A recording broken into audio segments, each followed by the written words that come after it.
ます。お願いします。Urishima. Well, yes, let's start with just a few moments of zazen. So again, even if you have a chair handy, if that's something that would work better for you, that's fine. Sitting comfortably. It's not so much about position of our legs. We can be sitting in a chair or say cross-legged. It's about inner awareness, inner focus. Of course, the two basic things we focus on are posture and the breathing. Posture, my favorite definition of good posture is open, spacious structure. Open, spacious structure. So bad posture, classic example of that, bad posture is collapsed and there's no space in the body. Everything's condensed, collapsed. So if you put space in the body, and to be a little bit more specific, space between the joints, space in the joints. So the skeletal structure becomes more open and inflated. Sometimes half-jokingly we'll make reference to the Michelin Man imagery. It's full inflated, but not doing that with our muscular action. So instead of muscular action, we use our intention. So we place our awareness and our intention in the space between the bones, in our joints, and allow a space in those joints. For a joint to actually be a joint, or a joint to be able to move, there has to be space in there. If there's no space in there, it's effectively fused. It's not a joint anymore. So we want to acknowledge, become aware of the space that is in the joints, and intend and allow that space to increase a little bit. And of course, largely has to do with the spine. So a little bit of space between the vertebrae, but eventually it's all the joints. Usually the easiest to relate to, have a sense of, is the shoulder joints, releasing, allowing space in the shoulder joints. But eventually it's all the joints.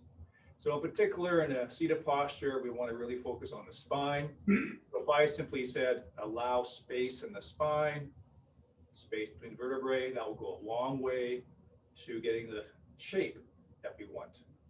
Open, spacious body structure. And of course, the breath, we want it to settle into the bowl of the hips, deep into the abdomen, and the belly is released so that it's free to move as we breathe.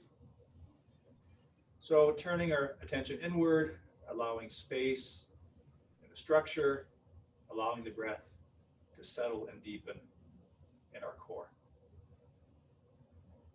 And it's really good to relate to the out breath as the active releasing breath. Each time we exhale, consciously releasing some level of tension. Eyes match the softness in our body. So we have what we call a soft gaze, a soft open gaze. So we're not peering at any particular spot because that tends to create tension in the eyes and therefore the mind. So we have open soft gaze. Another way of putting that is we're using our peripheral vision as much as our direct vision. So softly looking forward and a little bit down. And again, each out breath is a releasing breath.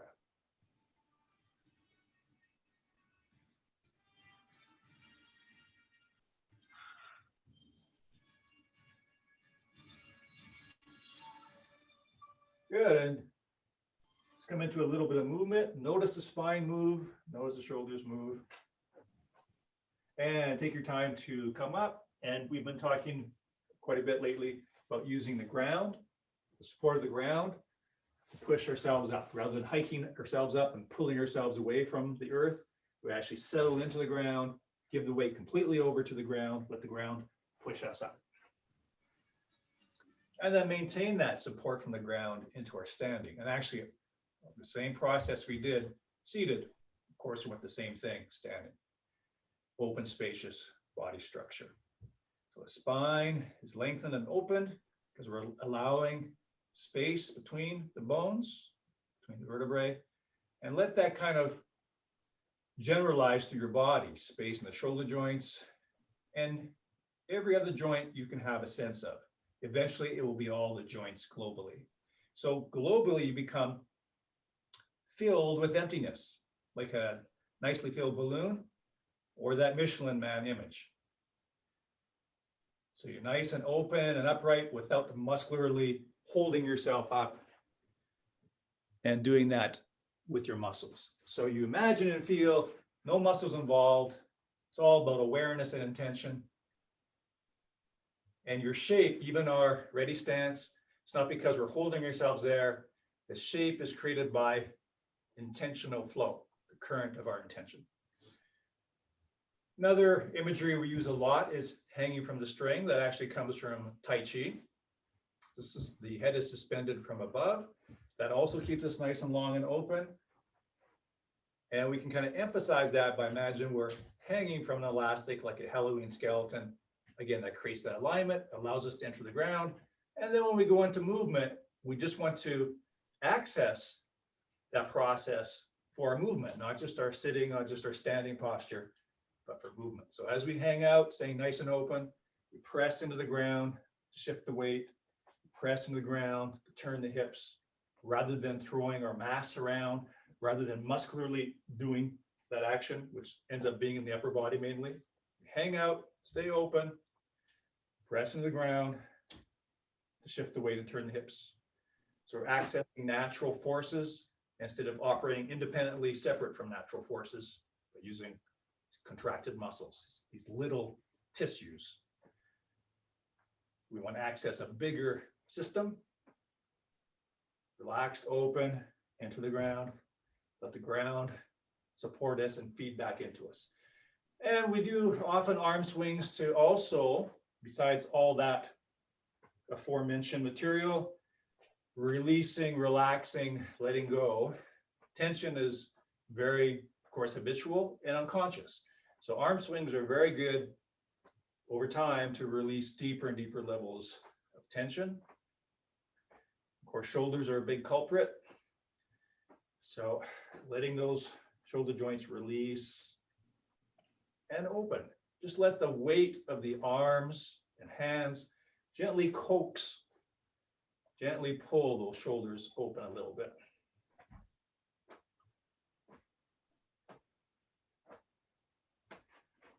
So this is the basic hip turn, shifting the weight and turning the hips in the same direction as we hang out. I'll give you a quick imagery of contrast. So again, an untrained person, they're up and in. So they do arm swings. Of course, they're using their arms a lot muscularly, no relaxation there, but they're up. People tend to separate themselves from the ground. I want to hang out, but stay open. That requires more good work in the legs. It works the legs much more, which is a good thing. The other hip turn is the opposite hip turn. So we've been shifting the weight and turning the hips in the same direction. The alternate hip turn is you turn your hips to the empty leg. So if I'm shifting my weight to the right, I'm turning my hips to the left. As I shift my weight to the left, I turn my hips to the right. So I'm turning the hips to the empty leg. And then more and more, I want to release those arms. Breathe into the released abdomen.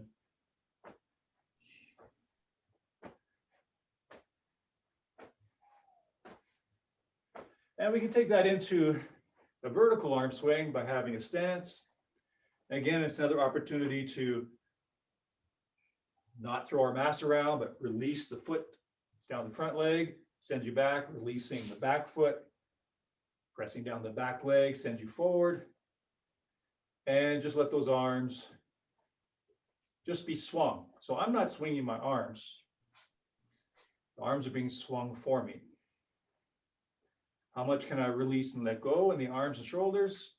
How much can I allow the ground to move me, to do the work for me? And other side. We get better and better at relaxing, releasing, and opening. And so we're not relying on strength and power from a contractual process, small little tissues of the muscles, relying on those for our power.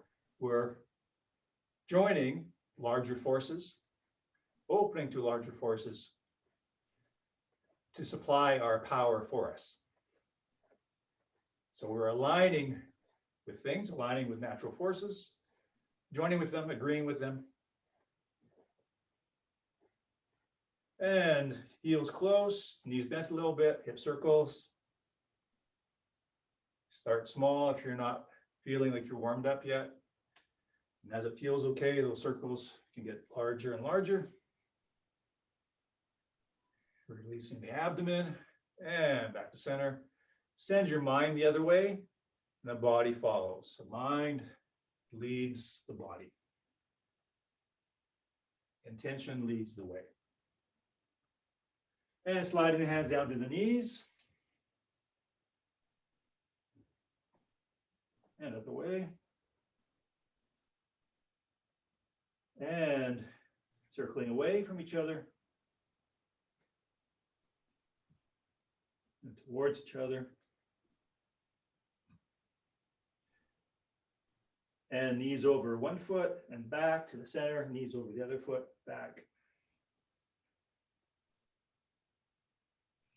And then straight forward and back all the way.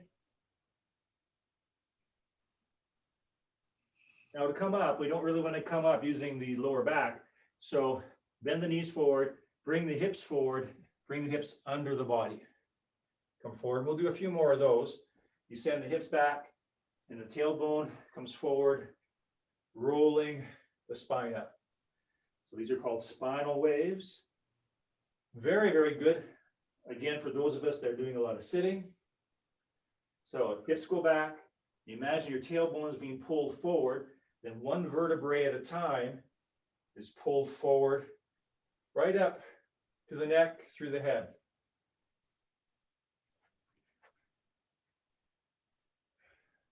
Rolling up through the spine. Good. Hands resting, rolling the shoulders alternatingly. And that gets the spine moving in a different way. Another way.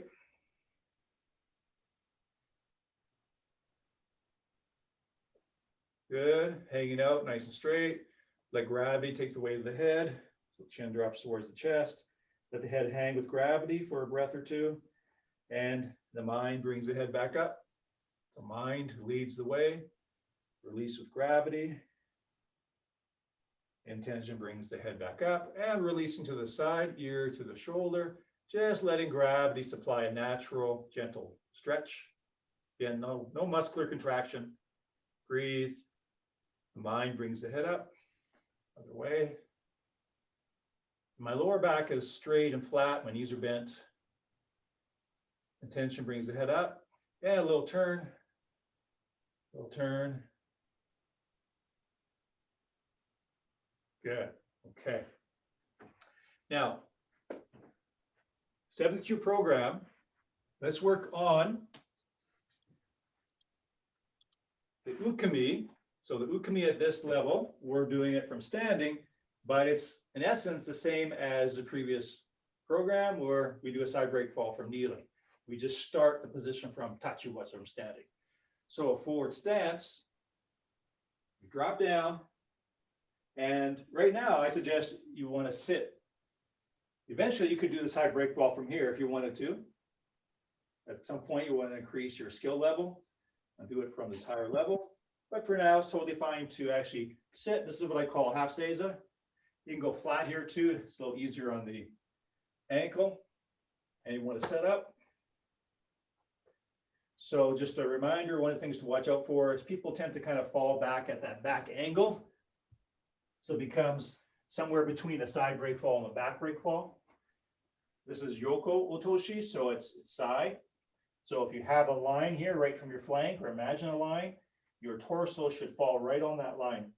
So it's a matter of sliding the butt off, falling completely sideways, 90 degrees. Head stays on the chest. Spend a couple moments here to check your structure. This knee pointing straight up. If it's not, the force of that leg landing will drop the legs together and you could smash the bones. It's vertical, all that force goes straight up and down.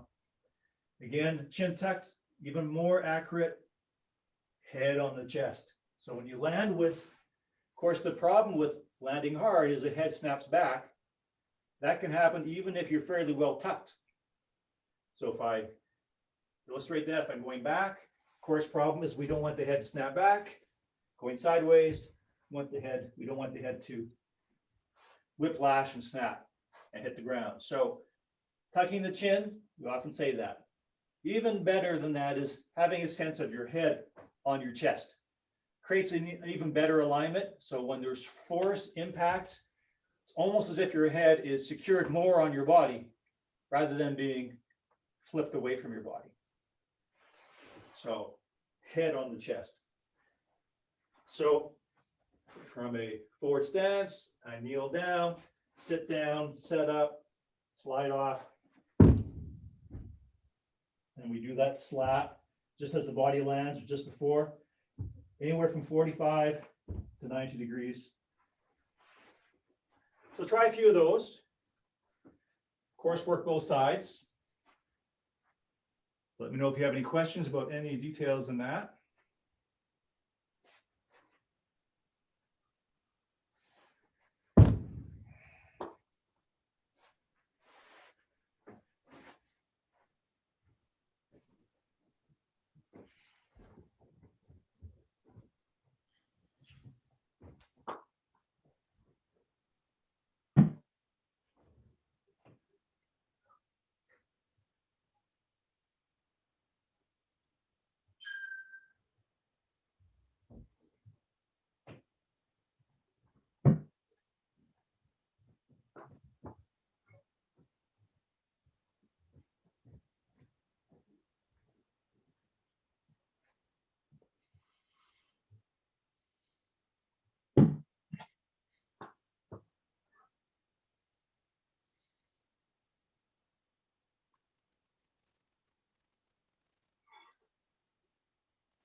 Good.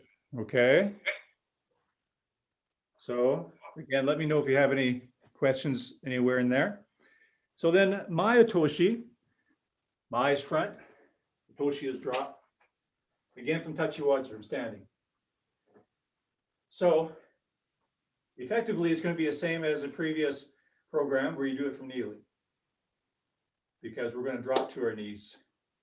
As I mentioned before, eventually you want to be able to work on right from standing.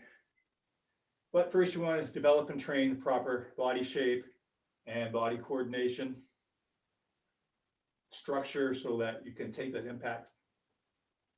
So just from regular standing, drop to the knees. Again, to start with, to really take your time, we'll make that Minuchi shape. But instead of the blades forward, it's the palms, the flat side of the arms. Because if you hit with the edge, then you're banging the bones, edge of the bones on the hard ground. So it's the flatter, softer, fleshy surface. But it is like the Minuchi shape in terms of that A shape. And I want to train myself to turn my head, protect my face, to minimize the chance of smashing the nose, the teeth, the jaw. So the end position is here. In fact, let's just take it a step back and approach this very basically. Let's slide right into the end position. So slide right into the end position here, just so your body and mind gets a good sense of that shape. So just gently go into that end position. Your head is turned one way or the other, and your belly's not touching the ground. So the flats of your forearm and the palm and the knees, head turned. And then when you're ready, go into the shape. So A shape, head turned, and do the fall. And so again, you can put your hands out slightly before the arms. So you don't want to land on your elbows first, because that means the points of your elbows are smashing into the ground. So you want the hands slightly ahead, just like Minuchi, just like Minuchi. So start with, you turn your head and be in the shape, and then just drop. But more and more, you want to train yourself to turn the head as you drop, because in a real situation, when you trip or fall or slip or are pushed, you won't have time to set up before the fall. You have to do it as you're falling before you hit the ground. So then ultimately, all that goes on at the last moment. At the last moment. So try a few of those.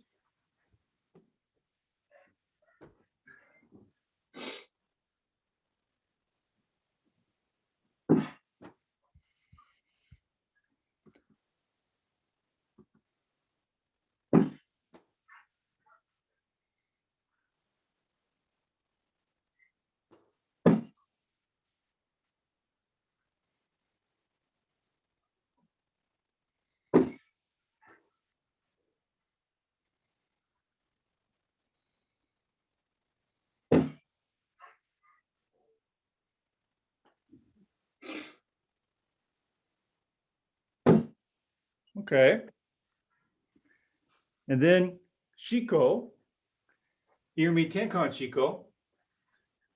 So turning, entering and turning.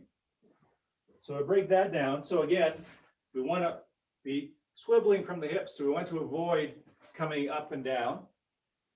Just like when we're doing all our other movements, we want to avoid coming up and down. We want to be hanging out, settled, grounded, entering the ground at all times, not heaving away from the ground.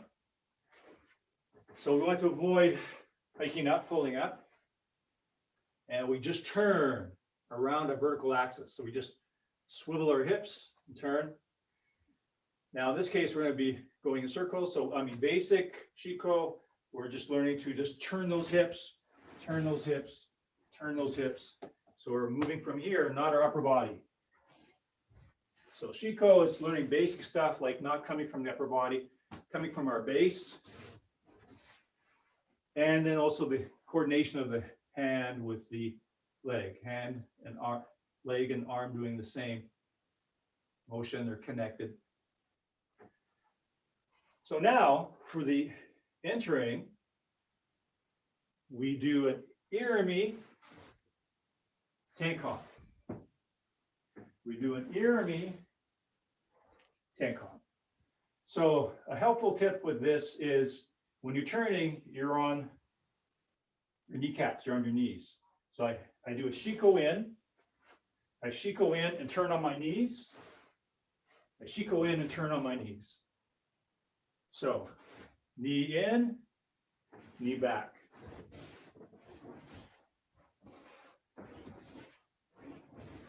And try to stay centered and vertical.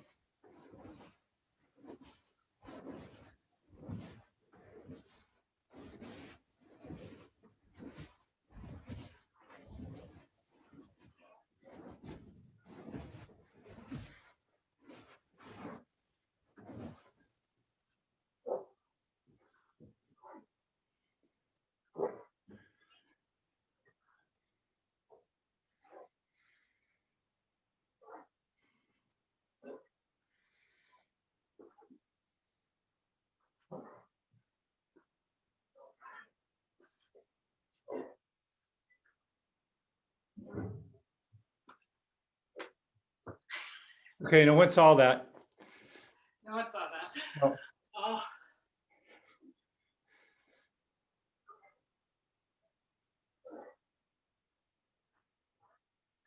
Yeah, I can take all the time you want. Nice and slow, methodical. Good, okay. So then we have Minuchi, specifically Hapo Undo, 8 directions. So let's review that together. Let's start fairly slow so we can notice if we're leaning a bit. All those things we talked about in Seiza, that we did in the arm swings and the warm-ups. So warm-ups aren't just warm-ups. That's just a side benefit. Warming up the body, muscles and joints. That's just a side benefit. Warm-ups isn't really warm-ups. It's actually training. In fact, core training, most important training. I don't mean core specifically your physical core. I mean the most fundamental training. So that warm-up period is actually mind and body training, all the things we want. So when we go into Minuchi, we want to hopefully remember those feelings and sensations we were developing So I really notice if I'm breaking those foundations and losing those sensations that I am becoming familiar with and being poised, aligned, open, and also grounded. So it becomes very obvious to me in my feeling that I'm not having that, I'm losing that. Maybe your back heel will come off. Maybe the shoulders come up a bit. So we'll take our time, move slow enough so we can keep almost all this. And if when we lose something, it's very apparent to us we've lost one of those principles. Okay, so let's start really slow. So each, knee to the right, san, turn to the left, shi, step with the right foot into the back corner, go, turn to the left, ro, step with the right foot to the right corner, sich, turn to the left, the back corner, hutch. So that's 1, 2, 3. That's our standard 4. We step with the right foot into the back corner, tenkai to the left or pivot to the left, step into the right corner, the right foot, pivot to the left, and we step back to the front corner to start again. 1, 2, 3, 4, 5, 6, 7, 8. Do a few rotations on your own. Go at your own pace. Notice when you lose your balance or lose your alignment. This is all training. Breathing, vertical alignment, space in the shoulder joints. Imagine you can see yourself. If you don't have a mirror that you can look into, imagine that you do. You can see yourself. So I'm seeing a little bit of leaning forward. It's totally normal to lean forward. So push the hips forward, get your hips under your shoulders. Even when you're all the way forward into that weight shift, you still have the shoulders right over the hips, not ahead of the hips. So your shoulders are coming forward, or so your hips are coming forward, and your shoulders or upper body are just going along for the ride. So we tend to kind of lurch, we tend to kind of reach with the head and the upper body. Upper body just going for the ride. It's just hips and legs.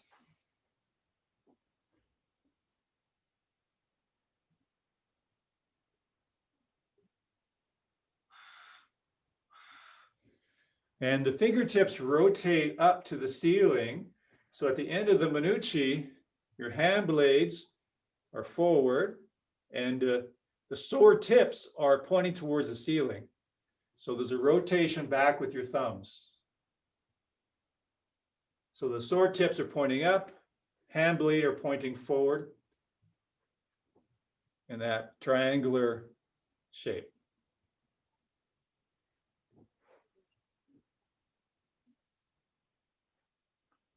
Okay, so kokyu hondo into side window, but let's just do kokyu ho first, just as a review. So if I illustrate that for a moment.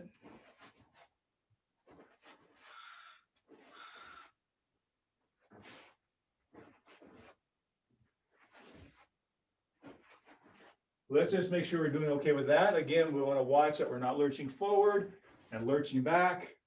Upper body stays just nice and vertical, so if it's hanging from the string. We step, same arm, same leg go forward. Fingertips point right through our center and turn us back into a tenkan.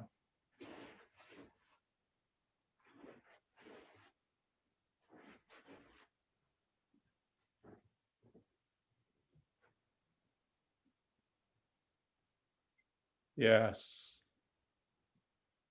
So Maladen, that looks very good. Yeah. Good. So yeah, Bonnie, you've got the hand shape too. Let me just illustrate that just in case it's not clear for everybody. I'll just do this to the camera for a moment. just to kind of showcase the hands. So of course, when I step forward, that back arm goes forward with the step. I think that's pretty straightforward. But the hand shape and the transition might not be. So I'll have to do a couple different angles here so you can see thoroughly.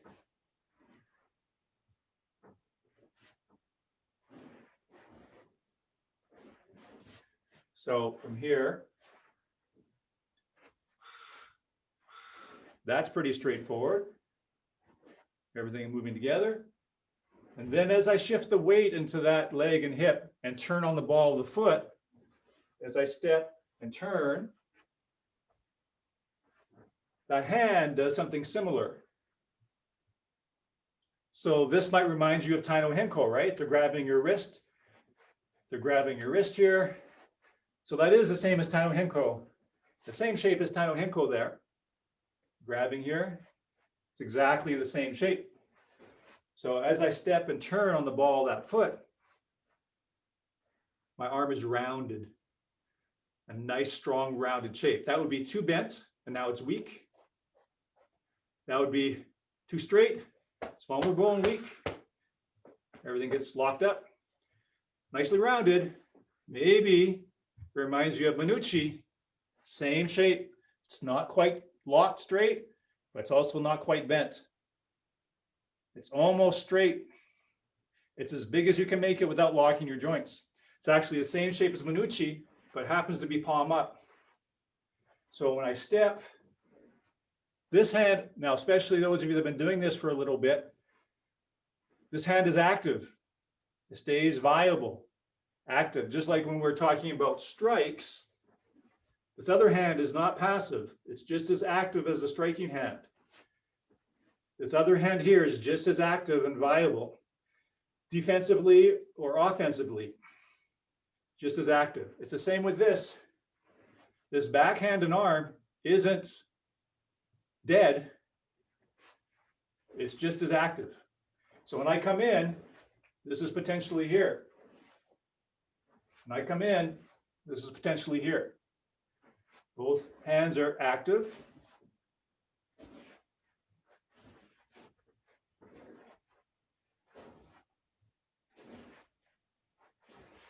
And arms are connected to the body. So arms are not doing anything separate. Arms are not doing anything separate. They're coming from the body, moving because of the body motion. Okay? So then we move that into a Sayuendo. 1, 2 beats to start with. 1, 2. So just like the hip turns, or sorry, the arm swings, we sink into the hip. But we're going to do 2 beats to emphasize the relaxing and finding a rhythm to help us relax rather than being uptight about it. Uptight, holding yourself in, holding yourself up. I want to relax. Again, weight under side or hanging out. So Sayuendo with 2 beats. Nice big arm shape. Not small and tight. Nice and big and generous because we have a spacious body structure. Space in the joints, not contracted, not muscular and tight. Spacious and open. So as we do our Kokyo Houndo, we settle into 2 sinks, 2 beats for Sayuendo. Kokyo Houndo into Sayuendo. The entire time, the arms are connected to your center line. Arms are moving because of the body movement. So whole body connection, whole body coordination. So we're not doing anything with the arms. Arms are not doing the movement. Arms are just matching, mirroring the body movement, expressing the center line.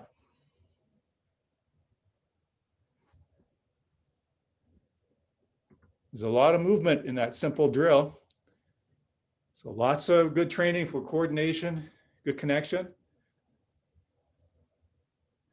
So Odin, we want your elbows out more to the side, bigger shape. That's it. That's better. Bigger shape. That's it. That's it. Both of you, both senpai are looking much better now. Nice and big. You don't want the elbows in. That's tight and small. Open and big. Open and big body shape. Open and big, spacious energy bubble. Okay, good. Now the next step is to do exactly the same movement, exactly the same drill, but just one beat in the Sayuendo. So hopefully we take this relaxation that we got here, settling, maybe we are a little bit tight on the first one, second one, maybe more relaxed, more open. Try to have all that relaxed rhythm and openness on one beat. All here. All settled and relaxed here. Settled and relaxed here. Settled and relaxed here. You want to sink into that one hip. Not lean into Sayuendo, sinking through that leg and hip. So you're staying vertical. Your weight drops down, straight vertical, not leaning.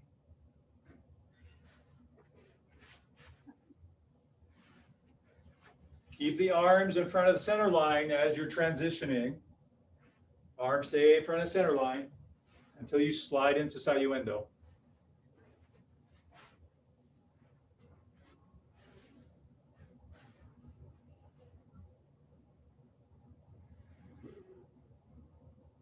Okay. So let's wind down with Misogi.